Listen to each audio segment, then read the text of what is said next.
চৰকাৰী BPL ঘৰৰ ভাল খবৰলৈ আহিছোঁ। যদি আপোনালোকে এতিয়াও চৰকাৰী ঘৰটো লাভ কৰা নাই তেনেহ'লে কিন্তু আজি আপোনাৰ কাৰণে ভাল খবৰ আহি গৈছে। অহা মাহত কিন্তু প্ৰায় 3 লাখ মানুহৰ একাউণ্টত চৰকাৰী ঘৰৰ পইচা সোমাই যাব।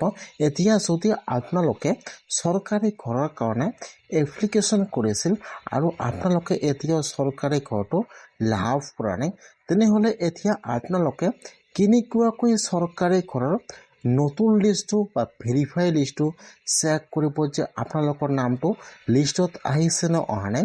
আৰু যদি আপোনালোকৰ লিষ্টত নাম আহিছে তেনেহ'লে এতিয়া আপোনালোকে কেনেকৈ চেক কৰিব যে আপোনালোকৰ নামটো ভেৰিফাই হৈছে নে হোৱা নাই বা আপোনালোকৰ একাউণ্টত চৰকাৰী ঘৰৰ পইচা সোমাব নাই নোসোমাব আৰু কেনেকুৱাকৈ আপোনালোকে চৰকাৰী ঘৰৰ চেংচন অৰ্ডাৰটো ডাউনলোড কৰিব। মই আজি এইটো ভিডিঅ'ত আপোনালোকক সম্পূৰ্ণ প্ৰচেছ দেখুৱাই দিম। যদি আপোনালোকে চৰকাৰী ঘৰৰ কাৰণে এপ্লিকেশ্যন কৰিছিল আৰু আপোনালোকে এতিয়াও চৰকাৰী ঘৰৰ পইচা লাভ কৰা নাই তেনেহ'লে আপোনালোকে আজি সকলোবোৰ বস্তু চেক কৰক, চৰকাৰী ঘৰৰ লিষ্টটো চাই লওক আৰু আপোনালোকৰ নামটো চেংচন হৈছে নে হোৱা নাই সেইটো চেক কৰক আৰু আপোনালোকে চেংচন অৰ্ডাৰ শ্বিট নম্বৰটো ডাউনলোড কৰি ছেভ কৰি ৰাখি দিব। কেনেকুৱাকৈ চেক কৰিব চাই লওক। এতিয়া আপোনালোকে ফাৰ্ষ্ট এইটো অপশ্যনত আহি যাব। মই কিন্তু আপোনালোকৰ সুবিধাৰ কাৰণে অপশ্যনৰ লিংকটো মোৰ ডিছক্ৰিপশ্যনত দি দিছোঁ। আপোনালোকে ডাইৰেক্ট ক্লিক কৰি ফাৰ্ষ্ট এইটো অপশ্যনত আহি যাব। অহাৰ পিছত ইয়াত চাব 2 নম্বৰত দিয়া থাকিব আৱাসক। এতিয়া আপোনালোকে আৱাসকৰ ওপৰত এবাৰ ক্লিক কৰিব। তাৰপিছত আপোনাৰ ওচৰত এইটো পেজ অপেন হৈ যাব এনেকৈ। এতিয়া আপোনালোকে ৰিপৰ্টৰ ওপৰত এবাৰ ক্লিক কৰিব। ফাৰ্ষ্ট আৱাসক তাৰপিছত ৰিপৰ্টত ক্লিক কৰিব।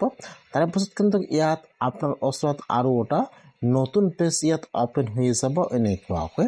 এতিয়া আপোনালোকে একেবাৰে তলত আহি যাব।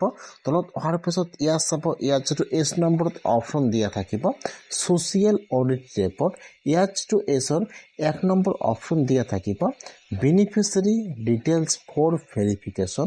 এতিয়া আপোনালোকে এছৰ 1 নম্বৰ অপশ্যনৰ ওপৰত ক্লিক কৰিব। এতিয়া এইটো পেজ অপেন হৈ যাব এনেকৈ। ফাৰ্ষ্ট চাব ইয়াত দিয়া আছে অল ষ্টেট। আপোনালোকে সেইটো অপশ্যনৰ ওপৰত ক্লিক কৰিব। আপোনালোকে ফাৰ্ষ্ট ইয়াত ষ্টেট নাম আছাম চিলেক্ট কৰি লৈ ল'ব। তাৰপিছত চিলেক্টত ক্লিক কৰিব। ইয়াত আহি যাব আপোনাৰ ডিষ্ট্ৰিক্টৰ নাম। এতিয়া আপোনালোকে ইয়াত চাই লৈ ইয়াত যিটো আপোনাৰ ডিষ্ট্ৰিক্টৰ নাম চিলেক্ট কৰি লৈ ল'ব। তাৰপিছত চিলেক্টত ক্লিক কৰিব। ইয়াত আহি যাব আপোনাৰ ব্লকৰ নাম। এতিয়া আপোনালোকে ইয়াত চাই লৈ ইয়াত যিটো আপোনাৰ ব্লকৰ নাম চিলেক্ট কৰি লৈ ল'ব। তাৰপিছত চিলেক্টত ক্লিক কৰিব। ইয়াত আহি যাব আপোনাৰ পঞ্চায়তৰ নাম। আপোনালোকে ইয়াত চাই ল'ব যে ইয়াত আপোনাৰ পঞ্চায়তৰ নাম কোনটো হয়। আপোনালোকে ইয়াত চাই লৈ ইয়াত যিটো আপোনাৰ পঞ্চায়তৰ নাম চিলেক্ট কৰি লৈ ল'ব। তাৰপিছত চিলেক্টত ক্লিক কৰিব। এতিয়া আপোনাৰ ওচৰত আহি যাব চন। এতিয়া আপোনালোকে একেবাৰে তলত আহি ইয়াত চাব দিয়া থাকিব চনটো 25 and 26। আপোনালোকে ইয়াৰ পৰা চনটো 25 and 26 চিলেক্ট কৰি লৈ ল'ব। তাৰপিছত চিলেক্টত ক্লিক কৰিব। ইয়াত 1 নম্বৰত অপশ্যন আহি যাব প্ৰধানমন্ত্ৰী আৱাস যোজনা গ্ৰামীণ। আপোনালোকে ইয়াৰ পৰা সেইটো অপশ্যন চিলেক্ট কৰি লৈ ল'ব। যিটো আপোনালোকৰ ফুল এড্ৰেছটো আছে আপোনালোকে ইয়াত চাই লৈ ইয়াত যিটো আপোনালোকৰ ফুল এড্ৰেছটো আছে চিলেক্ট কৰি লৈ ল'ব। এতিয়া আপোনালোকে ইয়াত সকলো চিলেক্ট কৰিব। তাৰপিছত ইয়াত চাব দি আছে ছাবমিট। এতিয়া আপোনালোকে ইয়াত সকলো চিলেক্ট কৰিলে আপোনালোকে এতিয়া ছাবমিটৰ ওপৰত ক্লিক কৰিব। যেতিয়া আপোনালোকে ছাবমিটত ক্লিক কৰিব তাৰপিছত আপোনালোকে অলপমান তলত আহি যাব। এতিয়া কিন্তু আপোনালোকৰ পঞ্চায়তৰ চৰকাৰী ঘৰৰ ভেৰিফাই লিষ্টটো ইয়াত অপেন হৈ যাব এনেকুৱাকৈ। এই লিষ্টত যিসকলৰ নাম থাকিব সকলোৰে নাম কিন্তু ভেৰিফাই হৈ গৈছে। সকলোৱে কিন্তু অহা মাহত চৰকাৰী ঘৰৰ ফাৰ্ষ্ট কিস্তি লাভ কৰিব। এতিয়া আপোনালোকে তলত আহি এতিয়া আপোনালোকে লিষ্টৰ পৰা আপোনালোকৰ নামটো চেক কৰিব যে আপোনালোকৰ নামটো লিষ্টত আহিছে নে অহা নাই। যদি অহা নাই তেনেহ'লে কিন্তু আপোনাৰ নামটো চেংচন হোৱা নাই। আৰু যদি আপোনালোকৰ লিষ্টত নাম আহিছে এতিয়া কিন্তু আপোনালোকে চেক কৰিব লাগিব যে আপোনালোকৰ নামটো ভেৰিফাই আছে নে নাই আৰু আপোনালোকৰ একাউণ্টত কোন মাহৰ কিমান তাৰিখে চৰকাৰী ঘৰৰ পইচা সোমাই যাব। এতিয়া কিন্তু আপোনালোকে ইয়াৰ পৰা সকলোবোৰ বস্তু অতি সহজে জানিব পাৰিব। এতিয়া আপোনালোকে লিষ্টটো চেক কৰি ইয়াত যিটো আপোনাৰ নাম হয়, এতিয়া আপোনালোকে ইয়াত চাব, ইয়াত কিন্তু আপোনাৰ ঘৰৰ ইয়াত যিটো নম্বৰটো দিয়া আছে AS, এইটো হৈছে কিন্তু আপোনাৰ ঘৰৰ ৰেজিষ্ট্ৰেশ্যন নম্বৰ। এতিয়া কিন্তু আপোনালোকে সেইটো নম্বৰ দি আপোনাৰ ভেৰিফাইড ডিটেইলছটো চাব লাগিব। এতিয়া আপোনালোকে ইয়াৰ পৰা ফাৰ্ষ্ট নম্বৰটো কপি কৰি লৈ ল'ব। তাৰপাছত এতিয়া আপোনালোকে আৰু এবাৰ হোম পেজত আহি ইয়াত চাব দিয়া থাকিব ষ্টেক হোল্ডাৰ্ছ। এতিয়া আপোনালোকে সেইটো অপশ্যনৰ ওপৰত ক্লিক কৰিব। ইয়াত 1 নম্বৰত অপশ্যন আহি যাব IAY PMAYG বেনিফিচিয়াৰী। এতিয়া আপোনালোকে ইয়াৰ পৰা সেইটো অপশ্যন চিলেক্ট কৰি লৈ ল'ব। তাৰপিছত ইয়াত এইটো পেজ অপেন হৈ যাব। এনেকৈ ইয়াত চাব দিয়া আছে ৰেজিষ্ট্ৰেশ্যন নম্বৰ অথবা বেনিফিচিয়াৰী ID। এতিয়া যিটো আপোনাৰ ঘৰৰ ID নম্বৰটো আছে, আপোনালোকে যিটো নম্বৰ কপি কৰিছে আপোনালোকে ইয়াত নম্বৰটো বহাই দিব। আৰু এইফালে চাব দিয়া আছে কেপচা। এতিয়া আপোনাৰ তাত যিটো কেপচা বা যিটো নম্বৰ আহিছে আপোনালোকে ইয়াত -+ কৰি নম্বৰটো ইয়াত বহাই দিব। এইফালত বহাই দিব আপোনাৰ ঘৰৰ ID নম্বৰ আৰু ইয়াত বহাই দিব কেপচাটো বহাই দি আপোনালোকে এতিয়া চাৰিমূলত ক্লিক কৰিব। এতিয়া কিন্তু পেজটো অলপমান লোডিং ল'ব, আপোনালোকে অলপমান ৱেইট কৰিব। এতিয়া কিন্তু ফাৰ্ষ্ট ইয়াত আপোনাৰ ডিটেইলছ আহি যাব, আপোনাৰ এড্ৰেছ, আপোনাৰ ইয়াত ফুল নেম আহি যাব। আপোনালোকে এবাৰ নামটো চাই ল'ব যে এইটো আপোনাৰ হয় নে নহয়।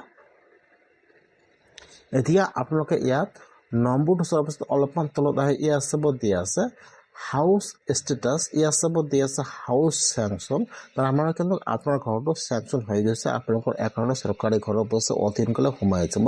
তাৰপিছত আপোনালোকে ইয়াত এটা বস্তু চাব লাগিব যে আপোনাৰ একাউণ্টটো ভেৰিফাই আছেনে, এইটো দেখুৱাই দিব যে অথেণ্টিকেটেড বাই UIDAI ভেৰিফাই অফ PFMS। যদি আপোনালোকৰ একাউণ্টটো ভেৰিফাই নাথাকে তেনেহ'লে কিন্তু আপোনাৰ একাউণ্টত পইচা নোসোমাব। এতিয়া আপোনালোকে ইয়াৰ পৰা চাব লাগিব যে ভেৰিফাই আছেনে নাই। তাৰপিছত আপোনালোকে অলপমান তলত আহি যাব। এই লিষ্টত যিসকলৰ নাম আহিছে সকলোৰে একাউণ্টত কিন্তু অলৰেডি চৰকাৰৰ পৰা পইচা পঠোৱা হৈছে। ইয়াত চাব ফাৰ্ষ্ট কিস্তি কিন্তু 32,500 টকা ইয়াত সোমাই দিছে, কিন্তু এতিয়ালৈকে কিন্তু একাউণ্টত সোমোৱা নাই। একাউণ্টত কিন্তু আপোনালোকৰ একাউণ্টত ছেপ্টেম্বৰ মাহত চৰকাৰী ঘৰৰ ফাৰ্ষ্ট কিস্তি সোমাই যাব।